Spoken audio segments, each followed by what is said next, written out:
First and foremost, I think joining UNHCR was a highlight. I sort of fell into the work of UNHCR by default. I wanted to be a journalist, and the post came up, and I have been grateful for the past 22 years to work for this organization. We work in so many different cultures. We are often at the front line. We see so many things. We get to deal with amazing people who have suffered in their lives but still have a resilience. I believe women are highly qualified, so of course, why should there be more men in leadership positions than women? Why should there be more men in the field than women? I mean, it doesn't make sense to me. It's really crucial. And I can just tell you one example of a typical experience I had with a colleague in the field. He was a program officer when I was working in a tsunami. Everyone had lost everything, of course. It was the tsunami, clothes, everything. And I had a 1-hour discussion with this colleague on, first of all, whether we should get sanitary pads for the women. Okay, that discussion, I quite quickly convinced him that really we need that. And then I said, but of course we need to buy underwear. And he said, why do we need to buy underwear? I said, well, how do you put a sanitary pad on without underwear? So that took me at least 10, 15 minutes to convince him. And then he said, okay, we'll buy one pair of underwear. I said, well, why one pair of underwear? I mean, what does she do the day when she has to, wash and change and etc.? So it was so narrow-minded, the whole thinking, but there was no understanding of, the other side.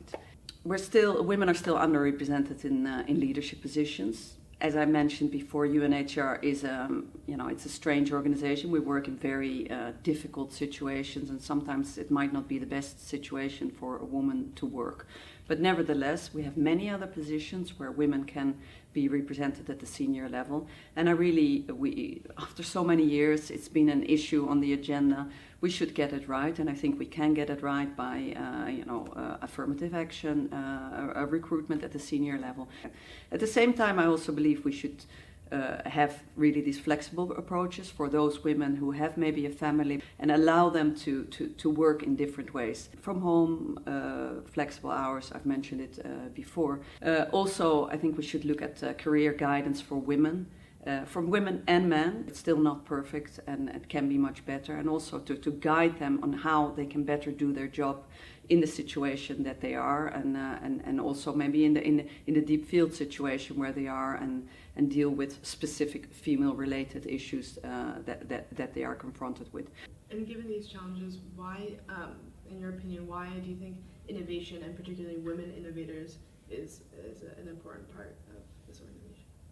Well, I believe innovation is absolutely crucial, and I don't think there should even be a separate innovation section, but I think it should really be mainstreamed throughout the organization.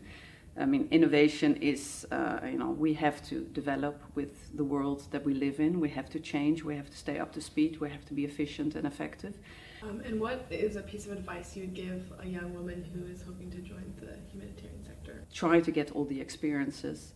And really, believe in yourself, and believe that you can make a difference, even if it's so little.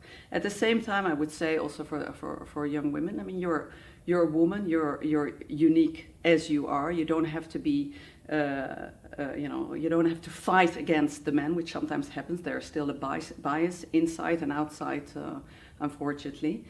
And also think about your work-life balance. I mean, life is not only work in UNHCR, it's not only sitting behind your Outlook, it's not only going to the crisis areas. There's a lot of things we can do, but also think about yourself. And life is only so short. You live it once, and be innovative and be creative and come up with proposals. And I think you could have a good experience.